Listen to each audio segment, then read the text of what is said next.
Hi, it's good to see you again. How have you been?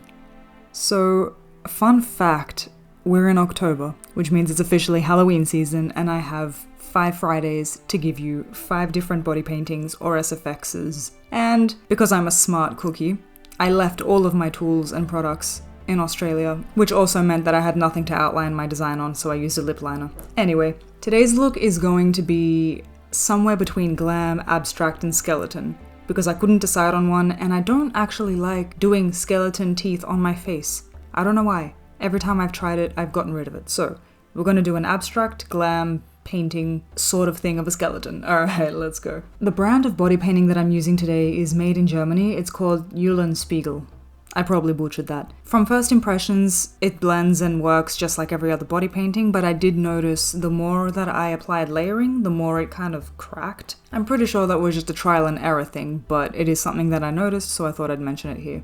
I didn't know if I should start by painting my face and body grey and then going in with white highlight. I didn't do that because it's just easier to start from the lightest and go dark, so paint your face and your body white.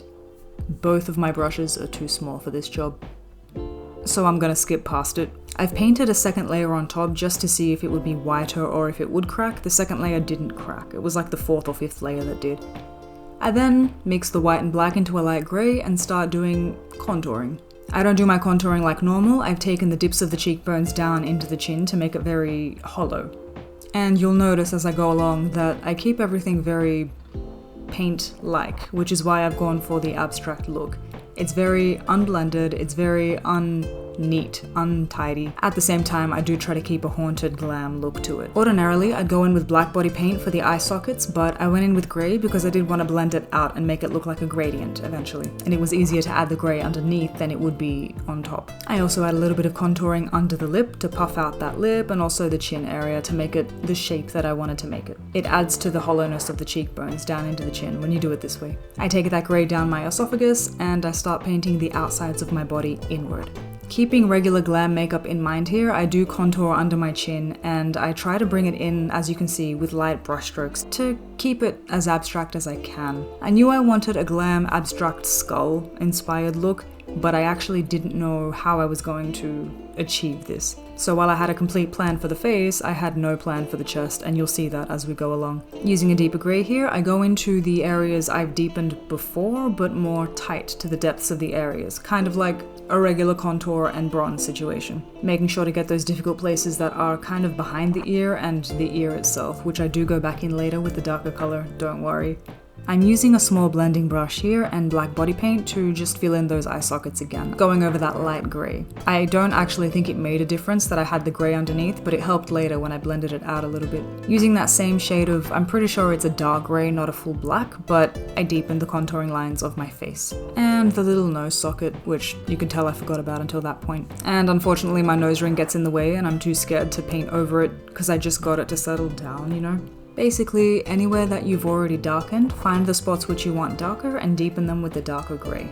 You can be as rough or as precise as you want here. I'm pretty rough with it because I know the kind of look I'm going for, but if it makes you nervous, that's completely to your discretion. I take that dark grey now down my neck and behind those tendons that will pop out eventually.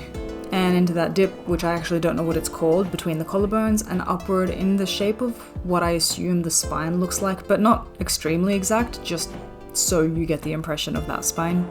And into those neck dips as well. I do go back and forth a lot in this look, so you will see me covering and whitening things as I go along. I'm trying to decide what to do with my chest, and I've settled on a dress idea, which I change my mind eventually. I think it's important to keep stuff like this in because it doesn't always go the way you plan, sometimes you have no plan, and I want to show that you can paint over it and there's nothing to stress about if you want to try. I'm using a duo fiber brush now to blend out that shape that I made so it's more hidden because I do plan to go over it later and I just didn't want any harsh lines. And while that dried, I use a light grey to blend out that light contouring that I did. I figured that the darker I make the outlines of the face, the more dynamic it would look. So that's what I did. With that same grey, I go into where I've shaded before and I make the look more deep and dynamic. And this is the part where I take it and I try to blend it out. It is a mix between the grey we just put down and the dark grey we've used on the eye sockets, but it does end up looking like a nice gradient by the end. I'm glad that I made that choice because it did bring it out a little more and it didn't keep it so two-dimensional. Plus, I was able to blend it from my eyebrow up, so that was a bonus. I took pure white on a different blending brush and I tried to bring out the top of my cheekbones because just then I blended that deeper grey into it, so I had to balance that out a little bit and I really liked how that looked. Unfortunately, I don't have any creams. I would do this part normally in creams because creams blend beautifully on water-based body paints, but you know, starting from scratch. With that white, I go back into the tendons and the esophagus and I lighten portions of it to make it a little more dynamic. Everything we do is dynamic. If you've never been here before, you're going to hear me say that word so much. And here I'm lightening up those areas. I told you, this is going to happen quite a bit, but I think it's important just to show that mistakes can be fixed. Taking the black body paint into a small blending brush, I go back into that deep contour and I bring it up my temples and down my neck to connect everything and make it all one color before I go in with the next layer. I tried to save the chest here by adding a bit of white to see where I wanted to take this next portion, but that's me not knowing what to do, so my logic here is by the time I'm finished with the face, I'll know what to do. Spoiler alert, I didn't. Wondering if I should do a necklace, deciding to wipe the slate clean. I waited this long to do the lips because I'm drinking coffee on the side, but at this point I cover my lips in white body paint. I decided to do that thing where I darken the outside of my body and I bring it in, again, hoping that something would come together. And I darken those sides of my neck again, just in case. Don't forget your ears. Don't forget to connect the underside of your face to your neck. Between you and I, does my neck not look like a cyborg? Okay, I finally add some shading and some darkness on and around my lips, adding that little white tendon in between the nostrils. I'm using my Gemini palette here because I love the color Bonnie, the black color. It's such a deep black, but any black shadow that you have will do. Now, I made a mistake in the past where I used shadow over body paint and it ruined the eye look completely and it didn't stick to it like I wanted to because I didn't have a cream base. Today, I didn't have a cream base, so I risked it all. Instead of swiping and doing things in circular motions, I tapped product on top of my eyelids and it worked so well. After a couple layers of that, I lined my inner waterlines and I put on some mascara just for that extra darkness. Oh, we have a visitor. This is Rico. He stayed for a lot longer than what I showed, but we had work to do, so he had to leave. As much as I loved how dark the eyes got, I did remember that I wanted glam, so I lightened them a little with the light grey paint, only on the inner corners, to make it look, yes, more dimensional, but also, when I do my glam looks, it's lighter on the inside of the eye and it gets darker on the outside, and I did want to give it that effect. So I tried something, I ended up loving it, and that's what we have. I don't know what to do with my lips exactly, so I'm going in with a light grey, I eventually go in with the dark grey, I eventually go in with the black, and then I line it. It was fun, for lack of a better word. I elongated the sides of the lips. It did give it that creepy edge, which I loved, so I decided to paint them dark. And of course, give it a little highlight to make it appear glossy. Contemplating my life choices, I did not like my chest. I picked up white, and I wiped the slate clean once again. This is the third or fourth time I've done this, so when I said that the paint crackles, I might be the reason for that. We'll try it again. I've got a couple more looks in mind and we'll see how it works then. I've got a better plan for those ones.